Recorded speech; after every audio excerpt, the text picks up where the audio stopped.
Hari Om, Hari Om, Hari Om. So in this series of Kumbh Mela questions, this is the last few questions are there.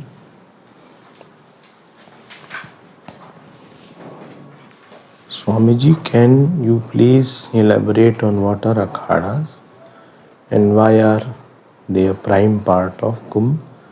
What is their history and structure? See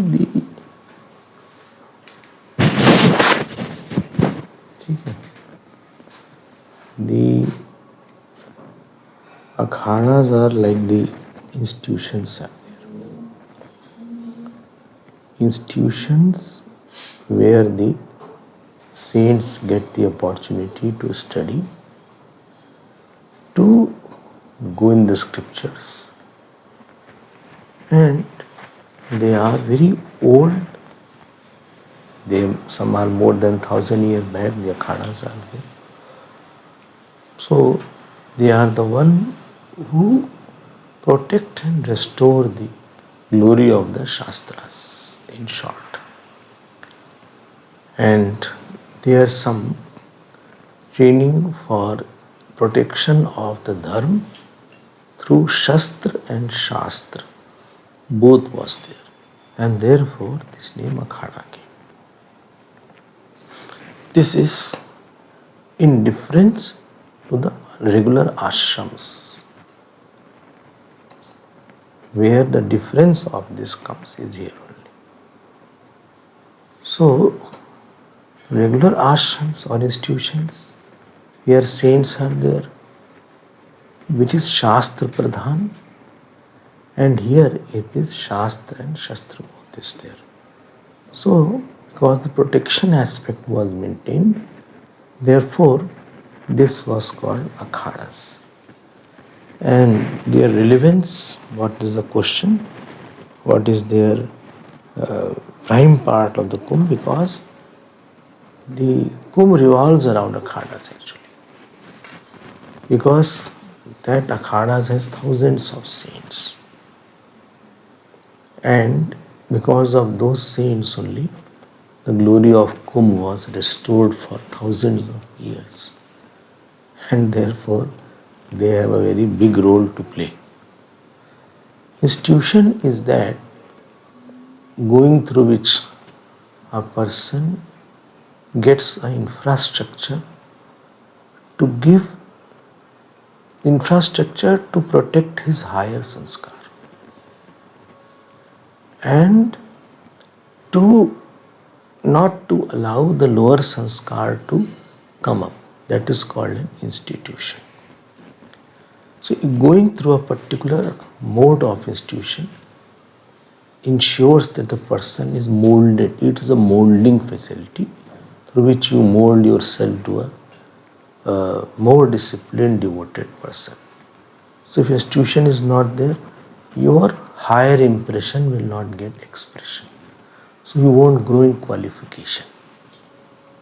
So through which I always say, like Grahastha ashram is an institution, Sannyas is institution, Brahmacharya ashram is an institution. Even mother and father separately are also institutions only. Teacher by itself is institution. Living with the teacher will make the person grow in his qualification, in his discipline, dedication, devotion, dispassion, and dynamism. So where a person grows in all these D's, only which D? That you can find it out. So discipline, devotion, dedication, dynamism, and dispassion. So where he grows in 5 D's with knowledge, and that is called the institution. Like any IIT is an institution, IIM is an institution, or any medical college is an institution. A child comes, a boy comes, going through the various disciplines. He was not knowing how to handle the stethoscope, and now he is a doctor or he is a MD. So similarly, Ashrams are also institutions where these D's grows, and that is called the place where a person can see something bigger, and it protects the person's higher samskar, and also it doesn't allow the lower samskar to come up. So if you are not in institution, you will not get an opportunity to bring out the higher samskar. The lower samskar will shoot up and sprout up. So that person has not gone through a sufficient training to bring out this best. So that is the purpose. So best is not come out, has not come out. So seeing a thing you can make out from where he has come. Is he processed? Is he cultured? Is he trained and trimmed? Or he is raw and rough? So he has to go through a certain process to bring out the Shreyas aspect in him. And he has to grow over the Preyas aspect. So this was the work of the Akhadas, what is commonly mentioned. Like lot of Akhadas are there, 13 are prominent Akhadas. 13 Akhadas are there. Earlier 9 were there, 30 Akhadas there. Mahanirvani Akhada is there. Atal Akhada is there. Niranjani Akhada is there. Udasin Akhada is there. So Juna Akhada is there. Anand Akhada is there. Avan Akhada is there. So like that, lot of Akhadas are there. Panchayati Akhada is there. Nirmal Akhada is there. Nirmohi Akhada is there. So Gorakhnath Akhada is there. So such many various kinds of Akhadas are there. So this is the point here. Okay. So this is about the Akhadas, and they have restored the tradition of the scriptures, and they are the one for any institution to survive for thousands of years is no joke, is not an easy thing. Anything good doesn't have a long life in us, but something good it has sustained. It's a matter of glory. Okay. Why they are the primary part? Already told, because they are the one who restored. One who has done more tyag. Where tyagis are there, anywhere they will become primary. Anyone who is more renunciate and more sacrificing, he will become the main. They are the one who held the Kumbh and the Hindu Dharma in various manner. So this is there. Lot of structural changes are there. Every Akhada has their own flag, own way of selecting the Mahamandaleshwar, and so many other things. There are technical details which I am not going through. But main thing is this about the Akhadas.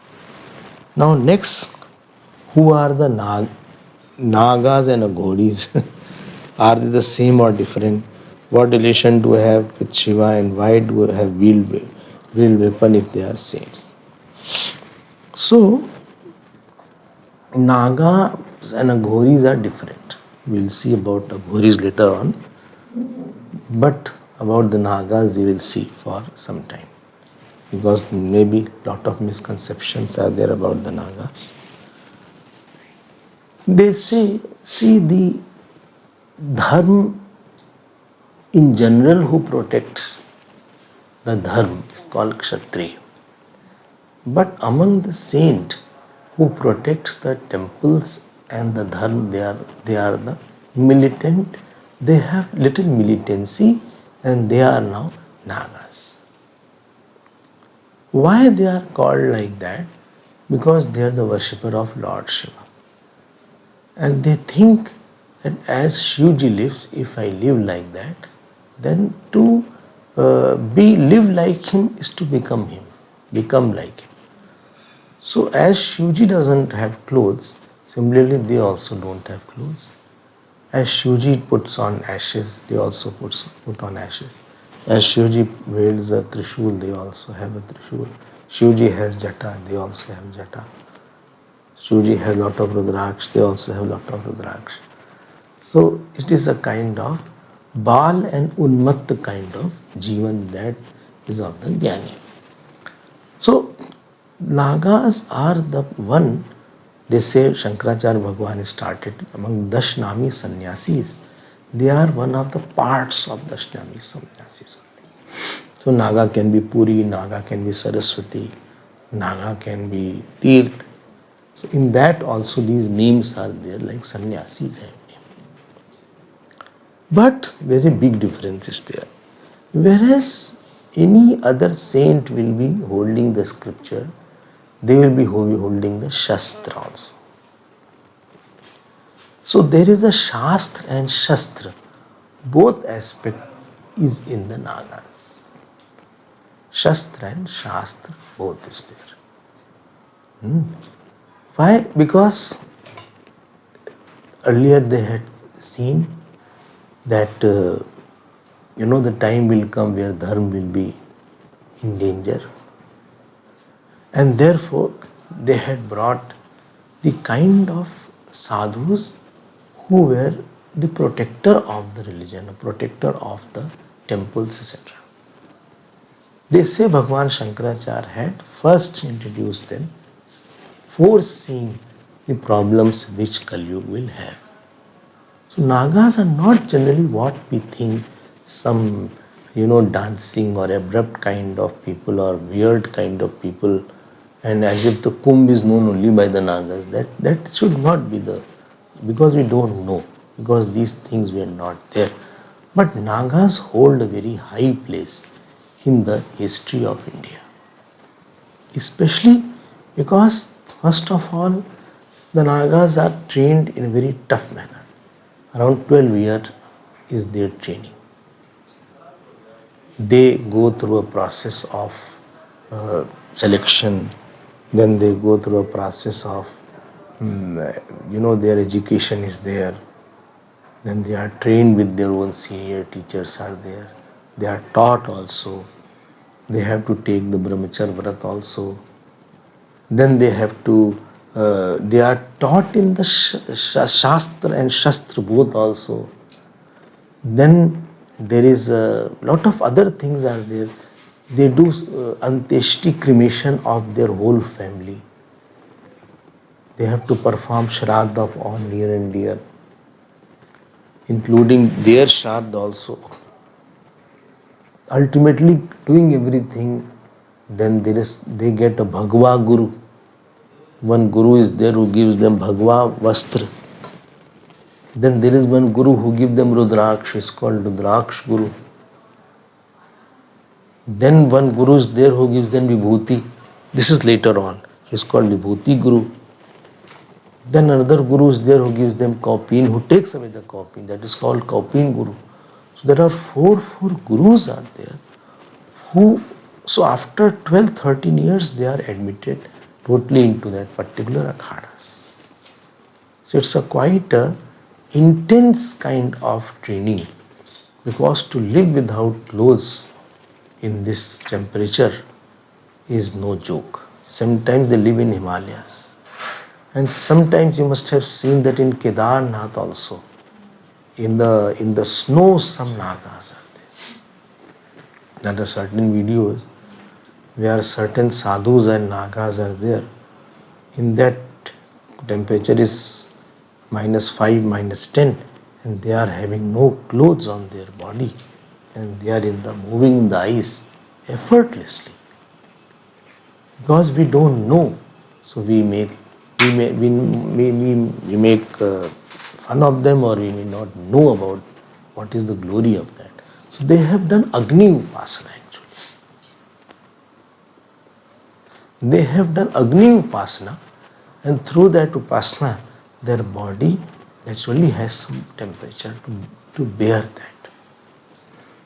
And this is the power of the Vibhuti that they put on, and because of that they have overcome this tendency. So Nagas have a very tapasvi aspect, ascetic aspect, and another aspect is militancy aspect. Like to protect the dharma, that is their second aspect, which is which they have been doing that. So that is very important. So how is it like that? That we will see. So this is the glory of Naga, because they have not been put in the textbook at all. And we are not educated to see how they are brought. So we feel they are some weird people jumping and dancing. But we don't know that how. Their basic philosophy is to become like Shiv, you have to live like Shiv. And this is the one of the tradition. And second aspect is the Trishul aspect of Shiv. One is the Tapasya aspect of Shiv, and other is the Tripurari aspect of Shiv. So Tapasvine Nama and Tripurarine Nama. Tripurasur Mardan, that is another aspect of Nagas. These two aspects are there. I have seen as one aspect, the tapasya that they do at the physical, emotional, spiritual level. And now we will see the other aspect also. Is it clear? So the first aspect itself is preparing for the second aspect. And the power of a person is dependent on how much tapasya he has. By tapasya, he is able to bring a Hiranyagarbha in him. Every tapasya makes a person more than the individual he is seeing. He allows the cosmic mind to operate through him. That is called the tap of a person. Tap means through which you break the shell of individuality and you allow the Samashtiman or the Hiranyagarbha to operate through you, and you become invincible. Binu tap hoigi tej bistara, tapadhar sab srishti bhavani, etc. etc. is there. So this is the glory of the Nagas that he has said. Now I'll give the examples how they have protected India, and especially the Hindu Dharma. Earliest, the Ghazni and Gauri who had come, first time they had fought for Somnath. When Ghazni had attacked Somnath, I think for a few days they held the battlefield. They didn't allow around 20 days or so for him to win. But the number of army which Ghazni has was too much, therefore they were defeated. And the king here were poor in their organization. But that was the first thing. That was in 1024. Then after that, when Rana Pratap was fighting, then also they sided with Rana Pratap and fought with Rana Pratap. That's what the second time their glory was there. So they were hidden in Himalayas or they were scattered, and when the time comes, they all come in big numbers. Like in Kumbh, they go in their different akhadas, and when the time comes, they come there. Then in 1664, when Aurangzeb had attacked Kashi was attacked. So these Nagas alone held the fort and forced the army of Aurangzeb to run away. So Mirza Beg was the commander-in-chief who had headed this, and he had to retreat in front of that Nagas. So Nagas get the weapon training of handling the sword, trishul, mace, and they have a chimta also. So that also is there. Sometimes they hit by chinta. So they defeated that army, and then they got a retreat. This was in 1664. In 1666, in Haridwar Kumbh, Aurangzeb attacked, and all Nagas again prompted him to retreat and go back. So because of the fear of the Nagas, these Aurangzeb also could not attack till 69, I think, 64 or 69. 69, nothing had happened. That was the valor that they had possessed at that time. ये कोई छोटे मोटे नहीं थे. And because the army of Aurangzeb was well skilled in the war. They were in horses, with the armor, with the swords, and these were no clothes on the body, and taking the sword, and they could defeat just because of the zeal of Lord Shiva. And so their contribution in history has been undermined actually. And 10 years after the government has changed, still NCRT books have not changed, and still this is not being taught. So we see someone as some weird person of the Kumbh. We don't know. If they were not there, we would have lost many battles earlier. So I'm very few to cite. If you go to the history, there's much more to them. This is 1664, then 1666, then 1669. Till 1669, no attacks were there. Then they say there was a Muslim Afghan king called Abdali. So, Ahmad Shah Abdali, who had attacked Maharashtra, third battle of Panipat. So Abdali had attacked. So he asked his kingdom, Ahmad Ba, what is his name, Mangesh, to attack Mathura, Vrindavan. So whole army attacked Mathura and Vrindavan, and they ransacked the whole place and they killed so many people. This is for 7 days Yamuna was red with the blood, so much bloodshed was there. The women jumped into the Jamnaji to save their honor. Still, I think 4,000-5,000 women were captive. And when they went to Gokul, this army, there around 4,000 Nagas were there, 4,000 Nagas. And this were 10,000-20,000, I think, the army people. They fought and they threw them away. These two important battles they have won, and third one more will be there.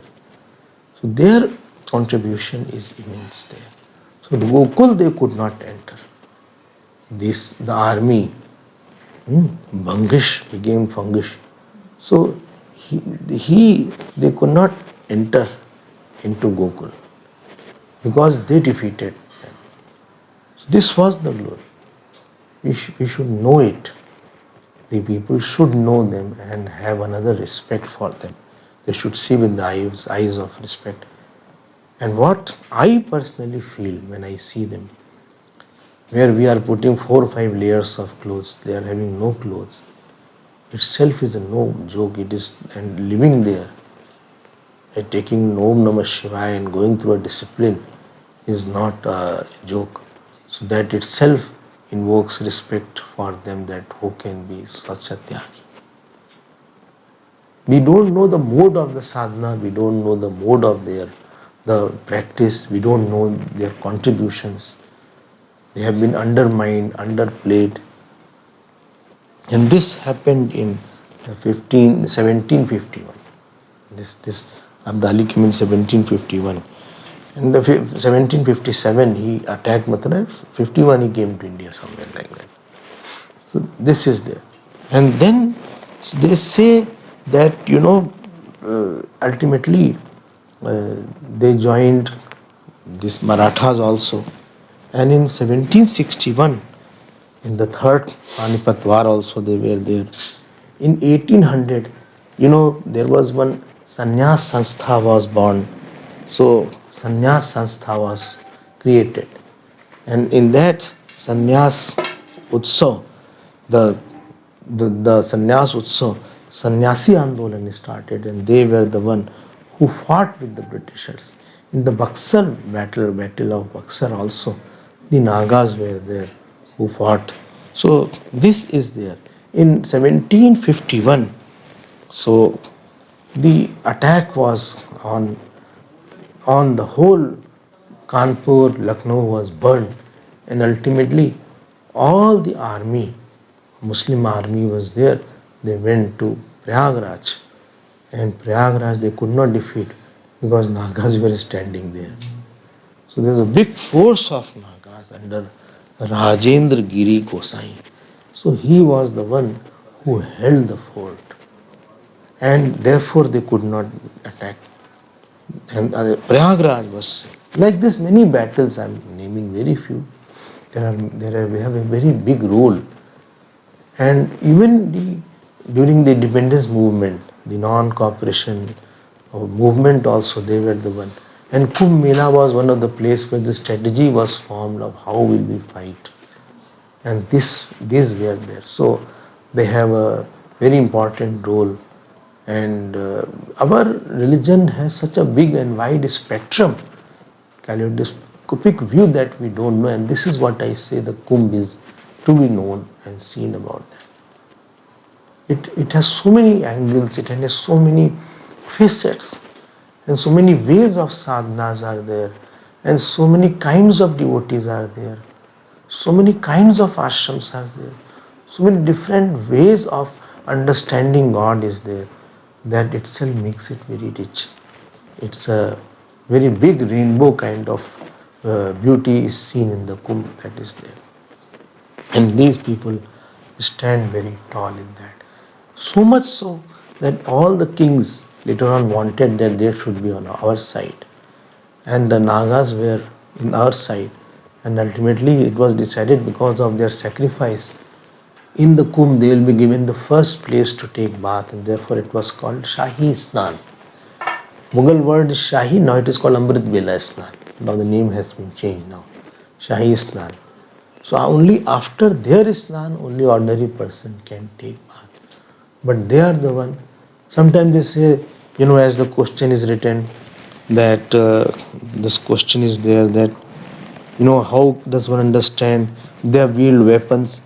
Weapons are there because they are the one who are the protector. They have the shastras. The Rajogun aspect of the saintliness is aspect through the Nagas.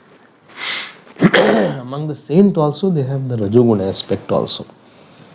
Next question is, how does one understand unusual aspect about them, like not wearing clothes, smoking weed, wearing skulls, having high temperament, entering Kumbh, fire breathing, violent dances? Our section of global media portrays our culture as backward, but they don't know. They are just expressing their ignorance, and we don't know, and therefore we think like that. They are the one who are expressing the joy, because I told they are living in style is like Lord Shiva. So like Lord Shiva's Bharat goes, therefore when they walk, they think I am the Gana of Lord Shiva. Therefore they are dancing, they are playing Damru, they are doing like their hair is floating all around, they are putting vibhuti. So they are more like the Gana of Lord Shiva. And they are wielding some, like they are making sound, they are showing their skills sometime in the air, they are having some sort. It is more the ascetic aspect, the Shiva's, the Bhagwan Shiv's ascetic aspect, then the Gana's aspect of the little madness is there, and the aspect of protective aspect for the Hindu Dharma. All is packed into their lifestyle. But when they walk, they want to show their love for Shiva. It is not the action of the person. It is what attitude, who is in his mind that is important. They have not harmed anybody. They have not taken the honor of any woman like Britishers did or the Mughals did. They have protected the honor. They have a very high level of celibacy that the brahmacharya they have practiced. They have mastered in that art. They have one who can do so much tapasya. So his tapasya at a mental level also will be there. So Western media is always, painting India as something backward, but they are suffering from their own inferiority complex, and therefore they are making us inferior. But we are much more advanced than what they could have thought, because the greatness of the place is known by the amount of faith of the people. And although the Islam and Christianity are the biggest religion, but they don't have such a faith as we are seeing in Kumbh Mela. Kumbh Mela is the representation of the cosmic faith of the Hindu Dharma. So our faith is very high, so it doesn't matter if they portray. Anybody starts saying anything about anyone. It's not possible that about 10 people, about one person, all 10 will see the same goodness. One person will definitely, even if you sit under a tree and meditate, somebody will come and say, why you are wasting time? That is not an issue. Point is what? If anybody can sustain some culture, that means it has some depth. It has the power of divinity. If divinity was not there, the culture will have been wiped out. Like the Greek culture, Roman culture, these culture were wiped off because they didn't have the source of the godliness in them. Sajal mool jin saritan nahi, barase punahi tamai sukhahi. So therefore they did not have godliness. So they have godliness, therefore they could sustain themselves. And this is the glory of the Nagas that we need to understand and give them their due place what is there. So after this, they will not be seen because they will go in the caves, or they will be going in their own akhadas, etc., in the ashram, etc. They are not disturbing anybody. They are not harming anybody. Rather, they are the protector. And still, they grace the person. When I went to Kumbh Mela, I saw one person, one Naga was sitting on the top and he was blessing everybody. So it's in Hinduism, it's considered as very auspicious if some Naga blesses you. He blesses because his blessings are very important. So they talk. And it's not that people, they are angry or temperamental. They are very quiet. But we go and tease them, or the press people ask a lot of uncomfortable questions. So they bring their Shiv Roop to throw them out or to threaten them. But they are much deeper and they are much more diviner than we think. If they had the Atma Bhav, they wouldn't have shown themselves as someone like that. So if you see vibhutis put on the cheeks, on the forehead, on the nose, on the eyelids, all around vibhuti is there. That means they had no tendency to show themselves. They are not recognizable actually, who they are. So they are not the one who have the ahankar of Dehabhiman to show themselves what is there. So this is their glory, and it's a matter of grace of the God that we have such strong tenants who hold the citadel of the Sanatana Dharma. So this is about the Nagas. Little is there, much more is there if you start doing research on them. There is much more things we can dig out and we can know about them. This was a very gross and in short their source and their vibhuti. This is there. Aghoris are different than Nagas. Aghoris both are Shiv Upasak. Nagas are Mantra Pradhan. Aghoris are Tantra Pradhan. And Aghoris have a different style. They are not a kind of this. They work on three Sha. Shiv, Shav, Shamshan. They live in Shamshan and they do Shiv Upasana through Shav. Therefore they have a skull in their hand, or they eat something, flesh, all these things. They are Aghoris, they are tantric something. Whereas the Nagas do Upasana of Om Namah Shivaya. So it is a mantra Upasana. So three things are there. One is Yantra, other is Tantra, third is Mantra. So Yantra, Mantra, Tantra. Three things are there. Like we have gross body, subtle body and causal body. Similarly, there is Yantra, there is Tantra and there is Mantra. So Mantra is the subtler aspect is there. So they do those upasanas in Shamshan Ghat, and their aim is also Lord Shiva. But I saw three Shais there and they are the one who propitiate Shiva through Tantra and through the dead body. Through the dead body. They will have the skull, they may have blood, they may eat flesh, all these things which we may not understand, but that is also a kind of upasana. Very rare class, and we are not fit for that, so don't start doing any Aghori upasana.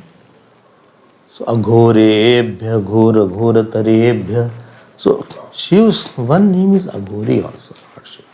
So they are in that form of upasana is there.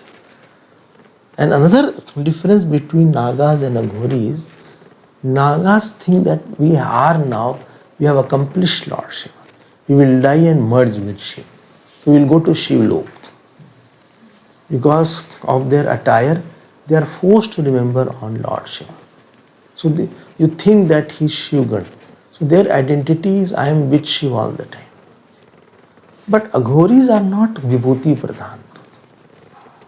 So they think I have to attain Shiva. So this is another difference between the Nagas and the Aghoris. So we cannot, so they do in remote areas, their sadhanas in remote areas, that is very different kind of sadhanas, which we will not understand, and therefore we should not comment also it is good or bad, it is a kind of sadhana. We are small to comment. And our sadhana for an ordinary person is his jap, is his nam smaran, puja, satsang, that is the Kali Yuga upasana, that is there. So this is the difference between the Nagas and the Aghoris. Both will come in the Kumbh, but both are telling that goal of life is Lord Shiva. Goal of life is the propitiation of the Lord of the whole universe. There are a lot of shades of Hinduism, lot of upasanas. And why so many upasanas are there? Because every jeev has a different sanskar. Every jeev has come from different past. Every jeev has come from different birth. And his qualifications are different. Those who are saint and more rajogun is there, they go for Nagas upasana. Those who come on this part but more tamogun is there, they go for Aghoris upasana. Those who have come in the same and they have high level of Satguna is there, they go for Shastra upasana. So this is how they are taken to various upasanas actually. So when we say Kumbh, Kumbh does not mean only Nagas come. If you have gone and seen, all Vaishnav comes, Shaiv comes, many sannyasis come, Advait people come. It is a very limited view that we equate Kumbh with. It is a Virat root of Hindu Dharma or Sanatan Dharma. In Virat, all parts will be there. In that, all ashrams are there. Or Chinmaya ashram is also there. In that, lot of different kinds of shades from south, from north, from east and west. All of them come. But these Nagas sometimes are more, you can say, our attention goes there because of their attire or because of their appearance. So attention goes there and we equate. But Kumbh is much more and much bigger than that. Hinduism is much far and wide than any small thing. Bhajan goes on, Parayan goes on, Katha goes on. At the same time in Kumbh, Ram Katha goes on, then Bhagavad goes on, Puranas, Brahma Sutra is going on. Same Kumbh. So lot of different kaleidoscopic depiction of the Sanatana Dharma is there in the Kumbh. Therefore one should go and just gaze and see that what is going on here. And you'll be surprised to see a lot of different ashram adjacent to each other. They are all doing their own satsang, own sadhana, and devotees are thronging around. So this is about this, the question what was asked about the Nagas and about the Gauris. I hope this will give an end. Okay? So this is to be understood. Let us see from this, not study from the eyes of media, study from the eyes of saints and Shastra. Don't make media Brahman, and that to Western media. Don't make them Brahman. Brahman is our Shastra. Brahman is our saint. Brahman is our conscience. There is much more depth in the culture than externally it appears as it is. So this is about the Nagas and Aghoris. Actually, Naga is a Shivakar Vritti. It is because one is Vishnu Bhagwan, other is Shiv Bhagwan. So when I say Vishnu Bhagwan is like Ishwar and Shiv Bhagwan is like Brahma. So in Brahma there is no clothes, there is no inside outside, he is Digambar. So Shivji lives as a Brahma, Vishnuji lives as a Ishwar. Shivji doesn't have any rules and regulation because he has no doership. And Vishnuji comes to take avatar, therefore he has to demonstrate. So he is going through the formalities of Janma birth. Therefore Shivji doesn't have any birth. Vishnuji will take avatar and show that he has a birth. So Shivji is more like Avdhut and Vishnuji is like Acharya. So Shivji is without conditioning and Vishnuji is with conditioning of Maya. Shivji lives a very no interaction. His life is in ekant and Vishnuji is highly interactive life. Shivji is not in administration. Vishnuji is in administration. Shivji is bhole bhale because he doesn't know the tricks of the world. He acts as if. Vishnuji knows all tricks because he lives with all kind of people. So he has become smarter now. He knows everything. Therefore all asuras go towards Shivji and does worship so that he can give boon. So these Nagas are depiction of that Brahma Roop. And other acharyas are depiction of Vishnu Roop. So this is the Brahma Roop of Shivji. Shivji is the Brahma Roop. There is no head, there is no roof on the head. Imagine that. Vaikunt is there, but Kailash has no roof there. Vaikunt is full of gold, but there is no gold is there. Totally aparigrahi, like the Brahm is there, Shan, Samahit, Advait, similarly Shivji is like this. So that Shivji's form is depicted in the Nagas. And those who have the eyes, they don't see Nagas, they see the Shiv and the Ganas of Shiv. Some Nagas come on the horses also. Some still come on the bull also. Some come on the chariot also. It's quite a scene in the morning when they go for bath. Lot of noise is there, Damru they are playing, they are dancing, it's a celebration for them. To go to take bath is a celebration. So that is what I want to stress here. Tapovan Maharaj was Avdhut Roop. Gurudev was Ishwar Roop. Vivekanand was Ishwar Roop. Ramkrishna Paramahansa was Avdhut Roop. So this is that. One is Avdhut. Avdhut means जिसने अविद्या का अवधूनन कर दिया है. He has no rules, no vidhi, no nishedh. Like Brahman is there, like Dattatreya, like Jad Bharat. They are lying down at one place. They have no duty that they will have to teach students. They are not teachers. Acharya tries to set the example. He takes the Shastra along with them and teaches to the students. Parampara is started. But how do you see the world, see this world as false? So these Nagas are Avdhut Roop. And the other Acharyas who live with the proper clothes, etc., and this live presentable, they are like Ishwar Roop is there. So this is the glory of the Nagas. वो शिव जी का ही एक रूप है उनके अंदर. And even darshan of a tapasvi increases the punya.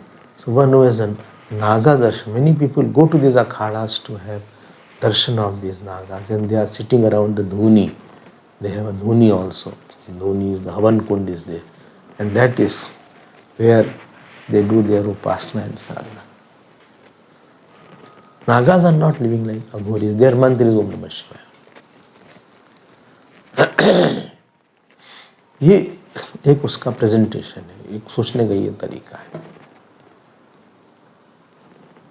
ठीक है ना? ये है. Like Tapovan Maharaj never gave any public talk. There was no systematic audience, no yagna organized. Same clothes, whole months, for many months. 2-3 people, no person, living alone in Uttarkashi. ये शिव जी का रूप है. And गुरुदेव को देखो, full of Aishwarya. So all Aishwarya is there. People are there, ashrams are there, disciples are there, Vidhi Nished is there, explanations are there, Shastra is there. So Avadhut behave as Shastra Atit. They may study, they may not, but they are not bound for anything. So this is the Nagas who are like that. Don't think there are no rules. They follow the rule. But their rules are different than ordinary persons' rules. They have their own maryada. As I told, after 12 years of their strict discipline, they are initiated into this path. And they are given the vibhuti so that they can smear that. Vibhuti Guru is there, and copying Guru is the last Guru who takes away their copying also. So some people can put on copying, still they are called Nagas. Because Nagas are also called, serpent is also called Nagas. So they are the protector. Like the serpent is a protector of a place, it is the protector of the saints. One who protects the saints, so Nag has come from that. That word also Nag has come. They are the protector. Serpent protector, serpent saint protector. They are like that. There is also one meaning. Somewhere it is said also. I feel this is enough. And for much more is there. We have to dig more and find out more details. So I hope this is the answer. And in our heart, there should always be reverence, and we should be proud to belong to such dharma and such lineage where people have, and many of the Nagas have died while fighting also. So near Panipat, I think there is a samadhis also of certain sannyasis who gave their life in the fight. Many have given up the life also. Okay, so this is about the question, and tomorrow we'll see our own text now. This completes. Okay then. Hari Om. Om Purnamada Purnamidam Purnat Purnamudachyate Purnasya Purnamadaya Purnameva Vashishyate. Om Shanti Shanti.